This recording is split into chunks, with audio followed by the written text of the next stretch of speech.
Look at your hands. Look at your body. You feel the warmth. You hear your heart beating. You believe you are alive. But I must tell you a terrible truth that Arthur Schopenhauer hinted at and Yukio Mishima proved with his own blood. You are mistaken. You are merely a breathing, consuming mechanism, a cog in a giant machine designed to keep you asleep, comfortable, and obedient. You are not living. You are merely surviving, existing in a state of advanced unconscious decay. You are a living corpse. The modern world is a vast masquerade, a grand theater where everyone wears a smiling white mask of contentment. It whispers a sweet, deadly lie into your ear. Keep consuming, stay safe, age gracefully in your comfort, and you will find meaning. But deep in the impassable void of your soul, you know this is a delusion. Yukio Mishima, the most brilliant, dangerous, and controversial writer of modern Japan, looked at this very world, at this army of living corpses, and he was filled with a primal, beautiful rage. He did not want to write another sentence. He did not want to be another applauded intellectual. He wanted to scream. He wanted to prove, with the only weapon he truly possessed, that there is another way, a way of fire, of aesthetics, and of the ultimate, beautiful rebellion against the decay of life. His rebellion did not begin with a political manifesto or a protest in the streets. It began with his own body. Mishima was not always the powerful, chiseled warrior you see in his final photos. He was once a frail, weak, sickly, and death-obsessed child named Kimitake, hidden away in a dark room by his grandmother, a child whose body was a betrayal. He was already a living corpse before he learned to speak, but the young Kimitake made a silent, sacred vow. If the world is a decaying prison, then he would build his own temple. He began to lift weights, to master ancient sword arts, to mold his weak flesh into a physical masterpiece, a human embodiment of a perfect classical sculpture. He did not do this to live longer, to be healthy, or to fit in. He did this to prepare for the grand finale. For Mishima had grasped a powerful, terrifying truth that the modern world is scared to death to acknowledge. If you are not willing to destroy yourself at the absolute pinnacle of your beauty, then you have already succumbed to the rot. Why are we so terrified of death? Why do we build walls of concrete and insurance policies and entertainment to keep the silence out? Modern society is built upon the worship of survival. It demands that we hold on to life at any cost, even if that life is empty, meaningless, and reduced to mere consumption. We are told that aging gracefully, that slow, polite decay into oblivion, is the highest virtue. But Mishima saw this as the ultimate defeat. To live past your prime, to decay, to become weak and dependent, was not a blessing. It was a curse. To die before the world becomes too ugly to be endured, he wrote. Mishima understood that true beauty, absolute perfection, cannot coexist with time. Time is the enemy of all that is pure. It corrodes, degrades, and corrupts. If you want to remain beautiful, if you want to remain real, you must stop the clock. And there is only one force in the universe that can stop the clock: death.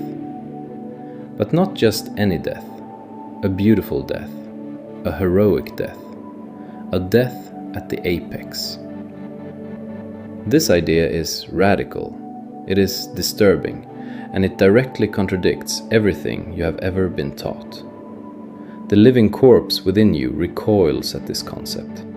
It whispers that Mishima was a narcissist, a fanatic, a madman. But he would laugh at this. He knew that the only people who could truly live were those who were already preparing to die. For the awareness of death, the proximity to the void, is the only thing that infuses the present moment with a divine, terrifying energy.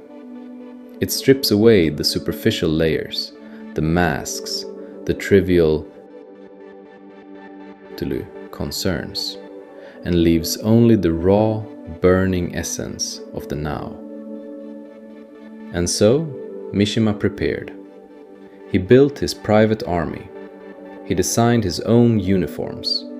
He wrote his final masterwork tetralogy, The Sea of Fertility, knowing every word was a step closer to the end. And on November 25th, 1970, a chilly and clear autumn morning, Yukio Mishima walked onto the balcony of the Eastern Army headquarters in Tokyo, not as a writer, not as a novelist, but as a warrior, ready to perform the only truly meaningful eilem left in a dead world. He wore his uniform with impeccable pride, the rising sun headband tied tightly around his head. Below him, thousands of soldiers had gathered. The news cameras were rolling. The whole of Japan was watching. This was the stage he had built.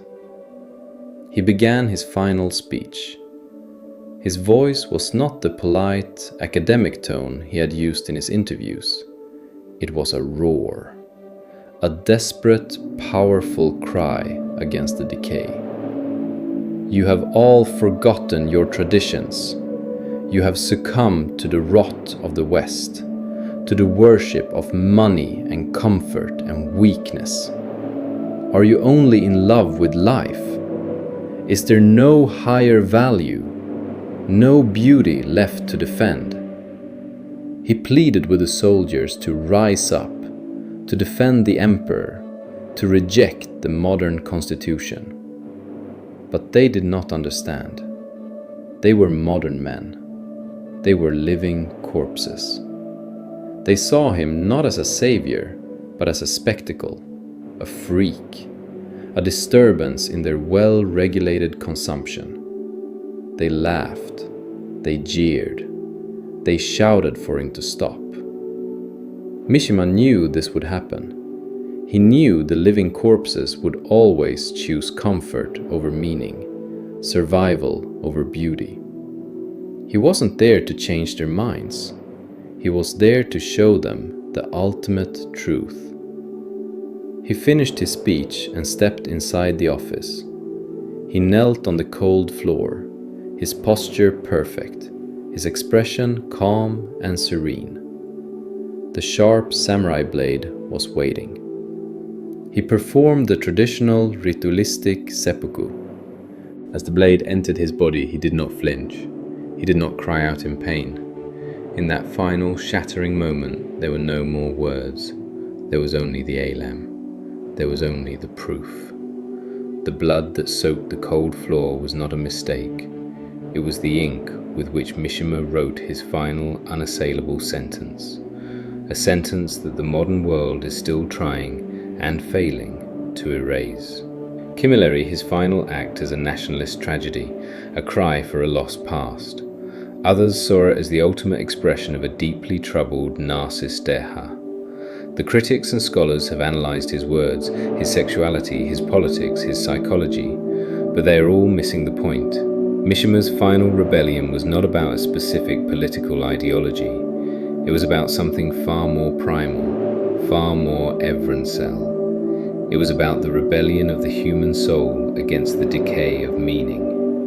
He showed us that true freedom is not the ability to choose your own form of eseret. It is not the freedom to consume more, to save longer, to age more comfortably. True freedom is the freedom from the fear of death itself. It is the ability to choose your own end. It is the ability to choose the moment when your life becomes a work of art, and then, at that absolute peak, to have the courage to smash the sculpture and achieve ölümsüzlük through the act of complete and perfect yok oluş. Look again at your hands. Look at your life. Are you truly living? Or are you just waiting? Are you just decaying? Are you just another living corpse, smiling a false white smile in the great masquerade, holding on to your safe and empty life with desperate, shivering hands? Mishima did not die on that cold November day. He achieved something far more terrifying. He achieved ölümsüzlük. He became the eternal, burning reminder of what we all lost. He is the mirror in which we are forced to see our own decay. And perhaps the only question that truly matters in this dead world is not whether Mishima was crazy, but whether we, in our comfort and safety and meaninglessness, are not, in fact, the crazier ones of all. For he chose the fire of the absolute, and we, my friends, we are just slowly turning to ash.